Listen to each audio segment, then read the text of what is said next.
Bon, nous sommes à 72 heures de l'événement.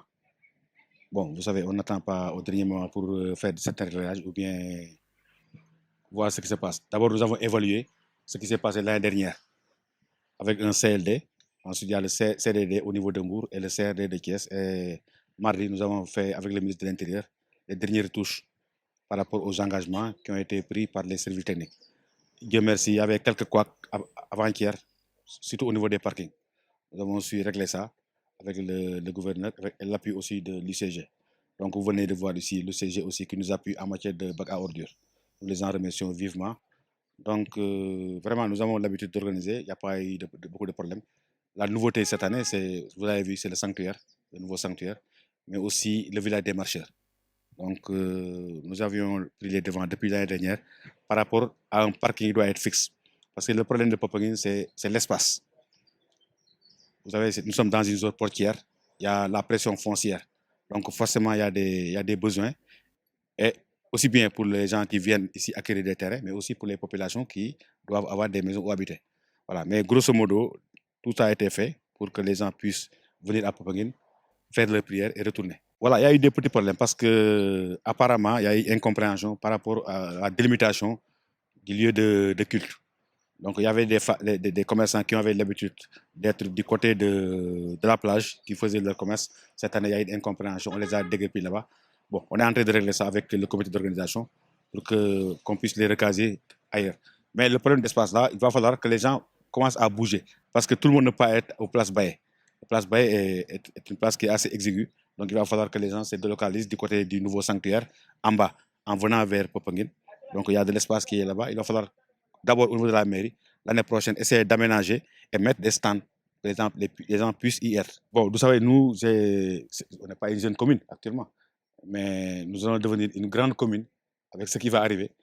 Pour le moment, nous appuyons seulement les services techniques qui sont là, les eaux et forêts, l'élevage, services d'hygiène, en les donnant des volontaires. Mais aussi, nous appuyons la paroisse. Chaque année, nous donnons une enveloppe à la paroisse pour nos fidèles. Ensuite, nous avons prévu aussi pour l'accueil des marcheurs, nous avons prévu quelque chose qui va être donné demain. Mais grosso modo, pour le moment, c'est les sociétés qui sont là, qui accompagnent le comité national. Parce que la plupart de l'accompagnement qui devait arriver à la mairie passe directement au niveau du comité national. Donc, indirectement, la participation va directement au niveau du comité national. Mais nous, nous appuyons surtout les services techniques. Ensuite, il y a certains travaux que nous faisons en faisant des financements. Par exemple, les parkings, ça coûte cher, nous n'avons pas d'engins, on est obligé de louer des engins pour que les gens puissent aménager des parkings. Souvent, c'est des choses que les gens minimisent, alors que c'est très important. S'il n'y a pas de parking, il y aura toujours des difficultés. Voilà, grosso modo, voilà ce que nous faisons. Bon, ça tourne vers 5 à 6 millions, ce que nous faisons pour chaque pèlerinage. Lors du pèlerinage, vous ne pouvez pas faire la différence entre musulmans et chrétiens. C'est difficile de faire cette différence. Nous, nous accueillons tout le monde. Mais quand vous allez dans une maison, vous allez voir des catholiques, vous allez voir des musulmans, mais vous ne pouvez pas faire la différence. Vous les accueillez tous. Ça dépend des gens qui viennent. Moi, par exemple, chez moi, dans ma maison, il y a des gens qui ne sont pas des catholiques, des musulmans qui viennent, il y a des catholiques qui viennent, mais on mange ensemble. C'est comme ça, quoi. Mais il n'y a pas que la mairie sort de l'argent pour telle ou telle catégorie de personnes. Non, non. Nous accueillons tout le monde. Vous les accueillez dans une maison, l'autre est dans une autre maison. C'est comme ça que nous faisons. Mais il n'y a pas de différence. Ou bien la mairie prépare non. C'est pas comme à Touba ou bien comme à Tiawan. Là-bas, c'est des familles maraboutiques qui accueillent des gens et qui. Hier, il y a les services d'hygiène qui m'ont dit qu'il faut tuer un peu pour nous. Mais nous, on n'est pas à Tiawan.